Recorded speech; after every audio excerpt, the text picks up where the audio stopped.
Supporters of President Donald Trump are turning on him after the Secretary of War, Pete Hegseth, announced that there would be a new facility which will be used to train Qatari military pilots. That facility would be in Idaho, of all places. So what are they saying? Well, first off, you've got Laura Loomer, all right, taking to X to say, quote, "Never thought I'd see Republicans give terror-financing Muslims from Qatar a military base on U.S. soil so they can murder Americans." Pretty sure that's not going to happen. But anyway, the Qatari influence on the Trump administration, she says, is totally out of control. It's inappropriate to let Qataris have an Air Force base on U.S. soil. Okay, but that's not actually happening. The deal does not involve giving Qatar a military base. They will have a facility within a U.S. base. That is actually something that we already do with other countries, okay? But that said, I'm not in favor, okay? And I'll get to the real reasons as to why I'm not in favor of this. But I want to give you more MAGA meltdown, okay? For example, Steve Bannon told Newsweek that there, quote, "should never be a military base of a foreign power on the sacred soil of America." Okay. Then you have conservative commentator Amy Malek writing in an X post, "Qatar has spent more than $100 billion buying influence in the U.S., and it's paying off. I am in shock that Washington would approve a deal letting Qatar, Hamas's #1 financier, open a Qatari Air Force facility on U.S. soil at Mountain Home Air Force Base in Idaho." Okay.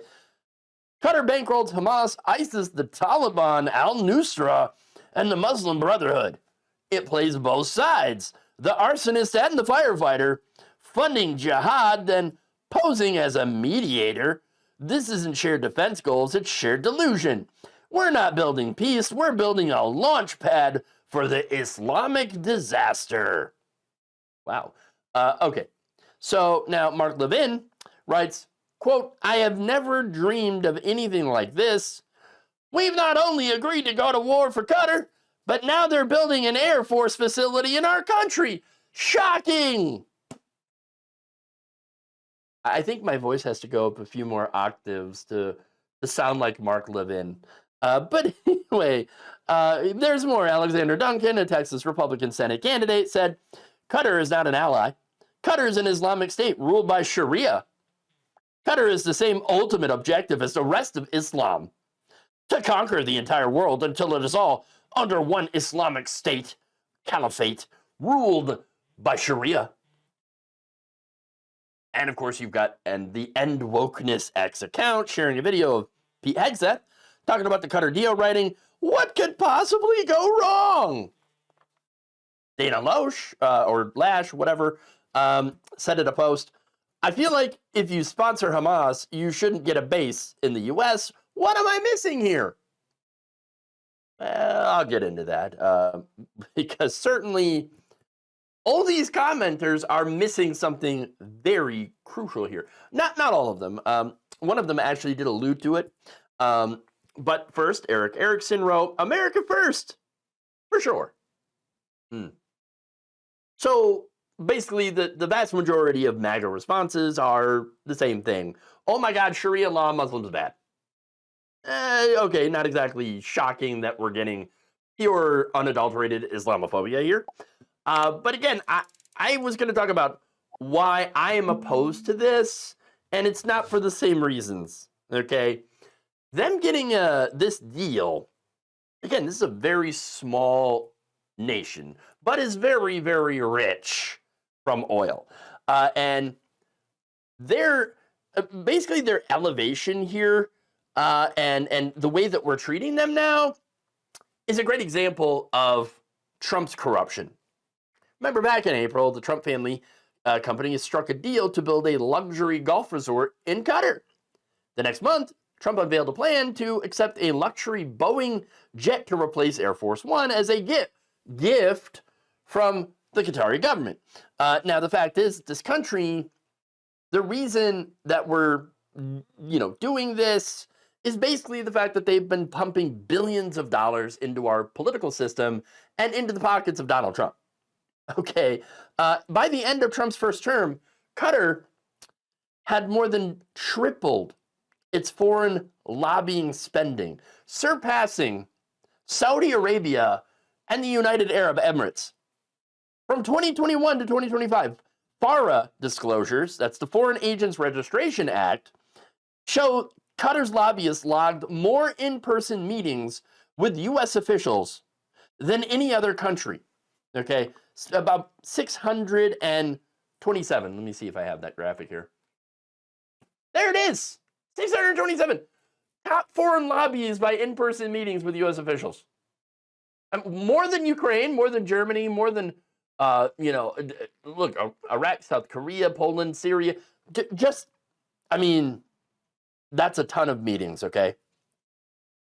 As a result, lawmakers like Senator Lindsey Graham, who loves war, loves bombing everything in existence, out of existence, I should say, even he became,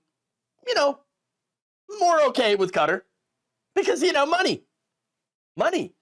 In fact, the country poured more than $6 billion into American universities, mostly to fund branch campuses in Doha, and emerged as a top foreign donor to Washington think tanks.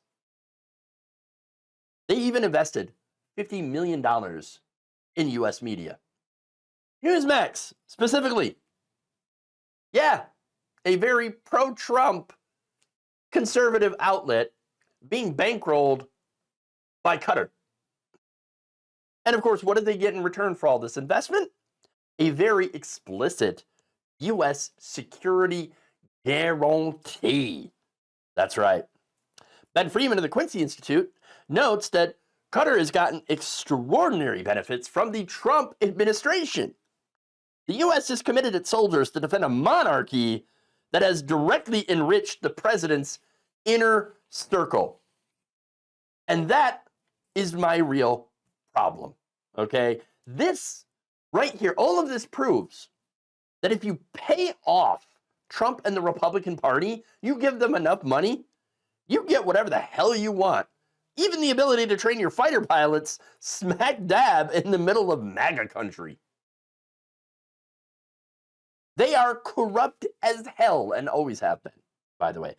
All this administration cares about, all Trump cares about is the money. And now, of course, funny enough, their incredible greed is starting to blow back on them, all because the base that they have cultivated for so long is racist and Islamophobic. I can't exactly say that I'm shocked over this backlash, but I am starting to wonder when the chuds, or if, are going to understand that Trump actually never cared about them at all. He only served you what you wanted to hear, so that he and his friends could personally benefit from all of it. I don't know if they're ever going to ever understand that. Maybe not, but I'm leaning towards maybe not. Thank you for watching. If you enjoyed this video, please like, share, subscribe, hit the bell icon in order to get notified whenever a new video is released. And if you want to support independent, progressive media through this difficult time where it seems like everybody is shutting down, you can become a member on our YouTube page, you can become a subscriber on Facebook, or you can go to my Patreon. It's patreon.com/Jeff Waldorf. Thank you.